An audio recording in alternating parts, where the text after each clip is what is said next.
Welcome to my channel guys. Saraswati Sarika. ఈరోజు వచ్చేసి దోసకాయ కర్రీ చేద్దామని 4 దోసకాయలు తీసుకున్నాను, ప్లస్ టమాటాలు ఒక 5-6 తీసుకున్నాను, అండ్ మిరపకాయలు ఒక 5-6, అండ్ రిమైనింగ్ అన్నీ మీకు ఇంట్లో దొరికే వస్తువులతోని ఈజీగా దోసకాయ టమాటా కర్రీ ఎలా చేసుకోవాలో ఈ వీడియోలో నేను చూపిస్తున్నాను. ఎలా చేసుకోవాలనేది స్టార్టింగ్లో ఒక కడాయి పెట్టుకోవాలి, దాంట్లో కొంచెం ఆయిల్ పోసుకోవాలి, కొంచెం జీలకర్ర, ఒక 2 టేబుల్ స్పూన్స్ ఆఫ్ జీలకర్ర తీసుకున్నాను నేను.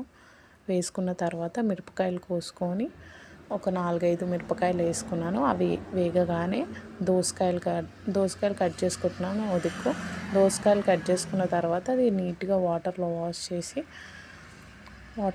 చేసి కర్రీలో వేసేయడమే. దోసకాయలు కట్ చేసుకున్న తర్వాత కడాయిలో వేసుకోవాలి.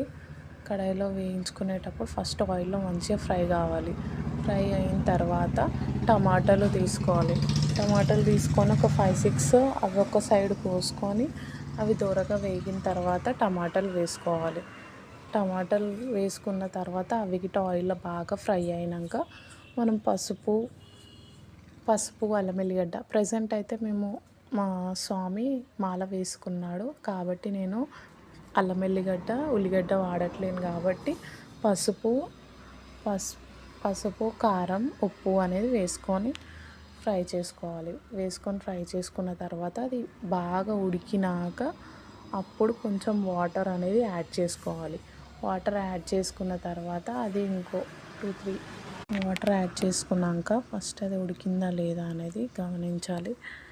ఉడకకుంటే ఇంకొన్ని వాటర్ యాడ్ చేసుకోవాలి. నేనైతే 1 టైం యాడ్ చేసుకున్నాను వాటర్, నాకు సరిపోయింది. ఫస్ట్ అది ఆయిల్లో ఫ్రై అయింది కాబట్టి వాటర్ వల్ల ఇంకొంచెం ఉడికిన తర్వాత దించేసుకోవడమే కొత్తిమీర వేసుకొని. నేను మాత్రం ఇలా చేశాను, మరి మీరు ఎలా చేశారు? ఇది మాత్రం నేను ఎర్లీ మార్నింగ్ 5 to 6 మా పెద్దోనికి వంట చేసేస్తాను. ఎందుకంటే వాడి టిఫిన్ బాక్సెస్ వాడు 7:30 కల్లా వెళ్ళిపోవాలి కాబట్టి 7:30 లోపే అన్నీ ప్రిపేర్ చేసి వాడికి కడతాను.